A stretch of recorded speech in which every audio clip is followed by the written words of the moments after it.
seperti ada benda yang empuk, namun rasanya ini seperti ya tidak bisa digambarkan kalau kata Mangkus.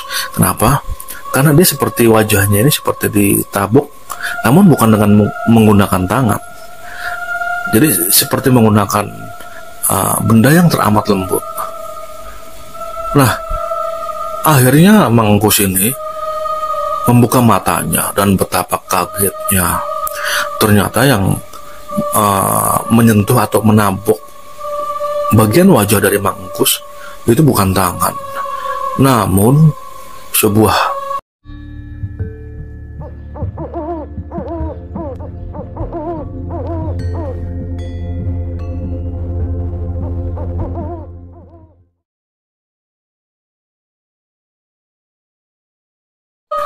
Assalamualaikum warahmatullahi wabarakatuh.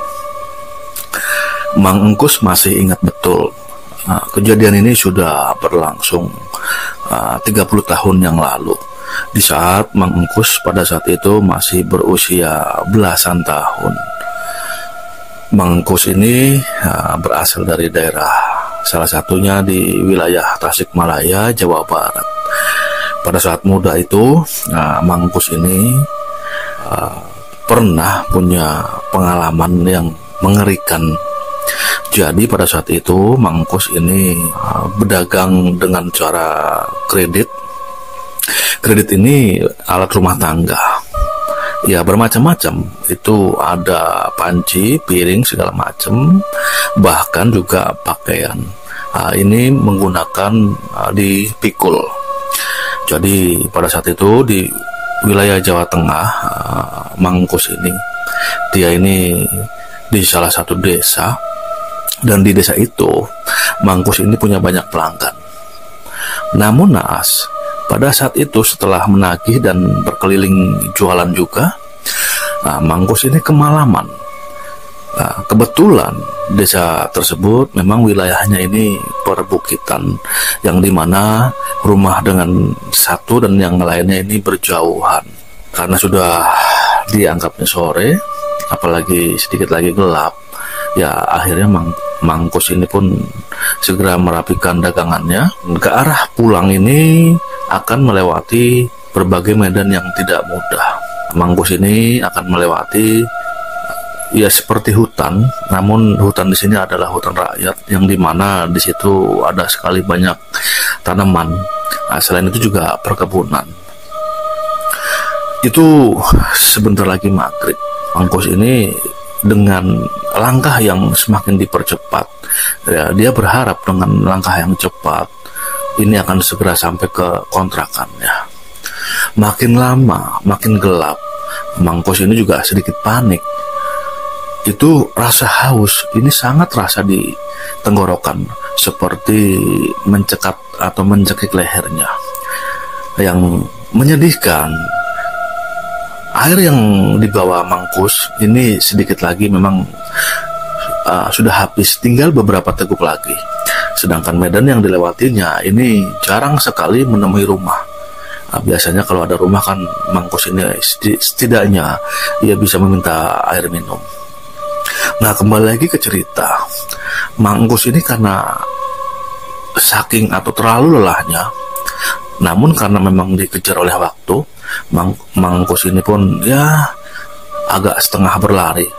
Ya walaupun tidak berlari cepat ya, namun langkahnya ini semakin dikencangkan.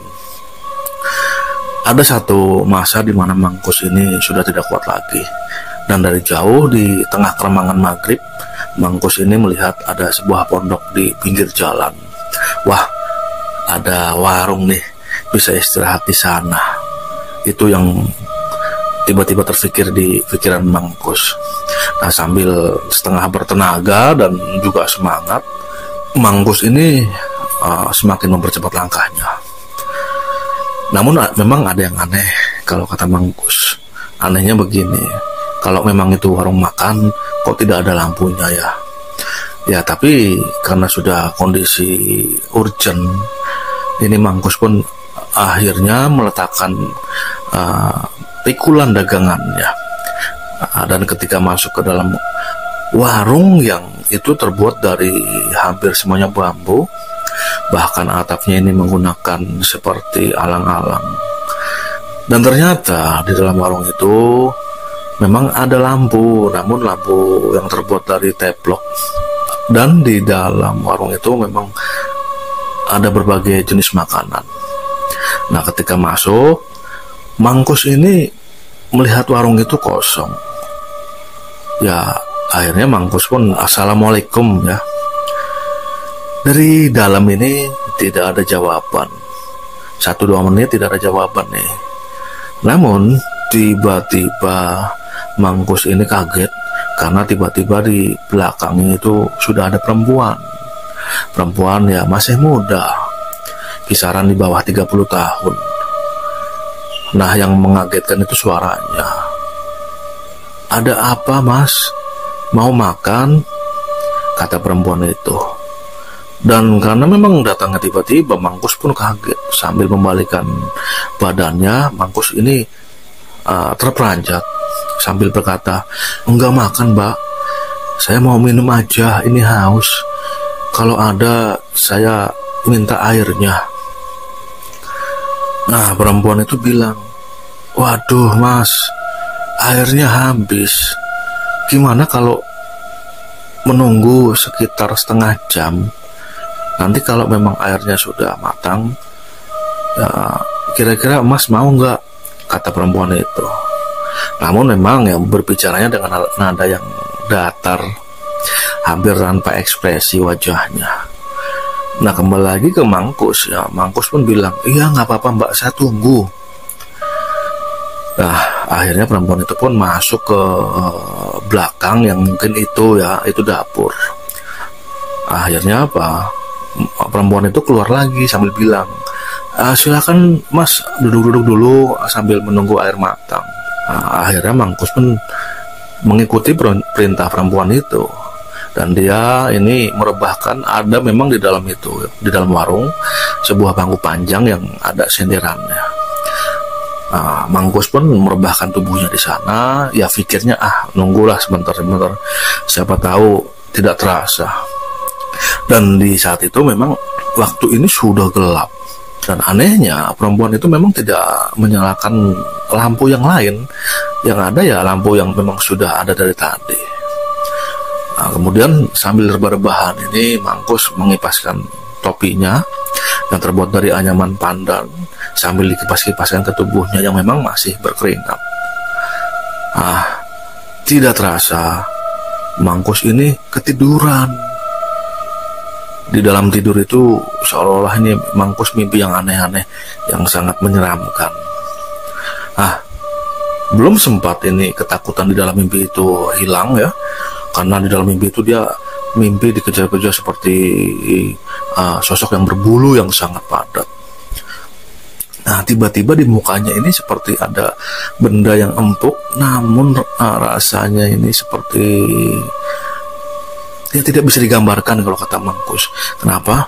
Karena dia seperti wajahnya ini seperti ditabuk, namun bukan dengan menggunakan tangan. Jadi seperti menggunakan benda yang teramat lembut. Nah, akhirnya Mangkus ini membuka matanya dan betapa kagetnya. Ternyata yang menyentuh atau menabuk bagian wajah dari Mangkus itu bukan tangan, namun sebuah, atau lebih tepatnya 2 buah payudara yang kanan kirinya ini sengaja dibentur-benturkan ke wajah Mangkus. Melihat pemandangan tersebut, Mangkus awalnya masih belum sadar ini apa. Namun ketika difokuskan lagi pandangannya, ternyata itu 2 buah payudara yang besar. Kalau kawan-kawan ini tahu bola sepak bola ya, yang bulat itu, nah ukuran seperti itu. Namun bulatnya ini bukan tidak seperti bulat bola itu, ini lebih seperti memanjang. Dan masih dengan kebingungannya, Mangkus ini masih terus ditabok-tabok dengan payudara itu, sambil ada suara perempuan. Ini sebelum airnya matang, coba Masnya minum ini dulu, kata suara yang memang tepatnya ya suara sang pemilik payudara itu. Dan betapa kagetnya ketika Mangkus ini melihat lebih jelas lagi, itu seperti sosok perempuan, namun memang ukuran badannya seperti gemuk, dan yang aneh itu payudaranya seperti menggantung yang panjang, mungkin hampir setengah meter panjangnya ya, dengan bulatan payudara yang besar. Itu sangat menyeramkan kalau kata Mangkus. Sambil dak-dikduk, Mangkus ini memfokuskan pikirannya. Dia seperti lupa dia sedang berada di mana, dan titik ketika dia ingat, awalnya tadi dia berada di satu kedai. Karena melihat lagi dia sosok yang menyeramkan itu, dengan rambut juga yang agak keriting, namun di sini wajahnya memang agak seperti hitam ya. Akhirnya Mangkus tanpa bak pibu lagi langsung keluar dari warung tersebut. Yang dia ingat, dia langsung mengambil dagangannya sambil menggotong, apa ya istilahnya, memanggul kanan kiri itu dagangannya. Dia lari pontang-panting di tengah kegelapan yang sedikit lagi juga semakin gelap, karena ternyata dia itu berada tepat di tengah-tengah hutan, yang dimana di situ memang tidak ada pemukiman sama sekali. Yang lebih menyedihkan itu tidak ada orang yang lewat barang satupun. Jadi sambil terengah-engah ini Mangkus terus lari sambil sesekali menengok ke belakang. Namun yang Mangkus ingat, sosok itu tidak mengejar. Sosok itu seperti ketawa atau tertawa yang sangat lucu ya. Sebelum jaraknya jauh juga Mangkus ini sempat dengar ada suara dari perempuan itu. "Ayo mas, monggo mas, diminum susunya, keburu dingin," kata perempuan itu. Ya semakin dia dengar kata-kata dari perempuan itu, semakin dia lari itu. Bahkan nyaris dia itu hampir menabrak pohon yang memang di sebelah kirinya. Suasana pada saat itu memang kacau balau lah kalau kata Mangkus. Nah itu lari lama itu, sampai pada akhirnya juga dia terengah dan kira-kira sudah agak jauh dari gubuk atau dari warung tersebut. Dia ini istirahat.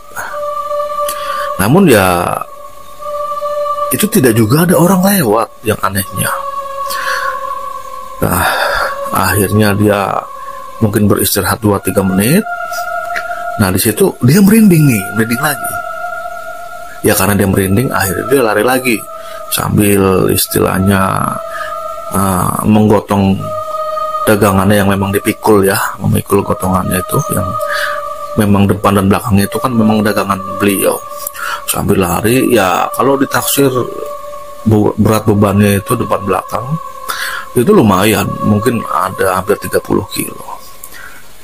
Akhirnya sampailah dia itu tidak lama ke awal-awal daerah pemukiman. Nah di pemukiman itu dia bisa melihat rumah. Namun memang ya dia ada waspada, takutnya itu bukan rumah orang asli. Ketika sampai di depan rumahnya itu, Mangkus langsung merebahkan tubuhnya di teras rumah warga sambil napasnya ngos-ngosan. Itu sampai bunyi napasnya. Nah sampai tidak terasa sang penghuni rumah pun keluar. Ya sang penghuni rumah itu juga bingung. Bahkan penghuni rumah ini bapak-bapak, dia sampai bilang, "Sampean habis dikejar setan ya mas, kok larinya ngos-ngosan?" Nah begitu kata bapak-bapak tersebut. Ya Mangkus tidak langsung menjawab karena memang sangat kecapean dan ngos-ngosan. Sampai akhirnya dia pun menjawab, "Iya pak, saya habis dikerjain lembut di hutan itu barusan. Ini saya lari-lari," kata Mangkus. "Di daerah mana ya mas?" Nah, bapak-bapak itu nanya kembali. "Itu tepat di hutan yang memang ada seperti bangunan warung yang terbuat dari bambu." Lalu bapak-bapak itu bilang, oh kalau itu sih hati-hati mas, itu kalau sampai lewat situ jangan sampai mampir, kalau mampir bisa bahaya, warung itu udah kosong lama, kata bapak-bapak itu. Ya Mangkus ini tidak memperdulikan ucapan dari bapak tersebut, dan akhirnya bapak tersebut pun bilang ke istrinya, Bu, tolong nih ambilin air buat mamangnya, kata bapak itu ya lagi. Nah, tidak lama sang istri pun keluar sambil membawa segelas air putih besar, dan langsung tanpa basa-basi Mangkus karena memang kehausan ini langsung meminum habis. Sampai akhirnya pada titik di mana ia sudah tenang, Mangkus pun menceritakan dengan detail apa yang dialami tadi. Ya diceritakan dari awalnya lah sampai dia itu dikerjai di sana. Nah, setelah mendengarkan cerita dari Mangkus, ya bapak itu pun sambil manggut-manggut dan bilang, ya udah mas, besok-besok lagi kalau sampai lewat situ ya permisi. Dan kalau maghrib itu kalau bisa ditahan dulu, mendingan sampean pulang malam sekalian, itu lebih aman. Ya jangan malam sekali sih, habis maghrib lah, kata-kata bapak itu. Kenapa malam-malam sekalian pak, bukannya itu malah bahaya, kata Mangkus. Oh enggak mas, kalau malam habis maghrib lah, sampean tuh minimal habis maghrib baru lewat situ malah lebih aman. Karena di sini orang-orang sudah pada paham kalau pas banget maghrib bisa ngerawan. Karena itu juga ada sejarahnya kenapa warung itu tutup.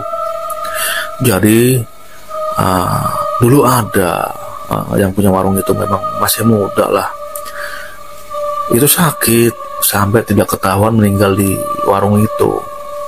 Dan setelah dibuka ya sudah istilahnya bengkak. Nah itu ceritanya seperti itu. Namun kalau ada pun sosok-sosok yang mengganggu sampean, ya mungkin bisa jadi itu penghuni wilayah situ, kata bapak-bapak tersebut menjelaskan kepada Mangkus. Nah Mangkus ini ketika sudah mulai sehat badannya dan mulai kuat, dia pun sudah bisa mengatur nafas, dan dia pun akhirnya pamit. Ya singkat cerita Mangkus ini pun sampai ke rumah, dan Mangkus ini masih membayangkan peristiwa tadi di mana ia betul-betul seperti mengalami peristiwa yang sangat aneh namun juga menjijikan, di mana ia masih sangat dengan jelasnya mengingat bahkan itu dia masih bisa membayangkan bahwa payudara yang tadi dihajarkan ke wajahnya itu masih terasa. Nah singkat cerita, keesokan harinya Mangkus ini pun biasa nih keliling lagi dan mampir ke daerah tersebut. Sengaja memang Mangkus ini mencari waktu yang agak siang untuk pulang, karena ia memang penasaran. Ketika melewati gubuk itu ya, ternyata memang gubuk itu sudah hampir roboh. Namun yang anehnya ketika ia mengalami kejadian itu posisi gubuk seperti kokoh sekali, seperti gubuk yang masih memang digunakan. Jadi ya itulah cerita yang dialami oleh Mangkus, yang dialaminya sudah lama sekali. Mungkin hanya itu saja. Saya Pragivari Channel mengucapkan terima kasih kepada kawan-kawan yang masih setia mendengar cerita saya. Tidak ada niatan lain selain menghibur para kawan-kawan semua atau sahabat-sahabat cermis cerita misteri. Saya tutup. Wassalamualaikum warahmatullahi wabarakatuh.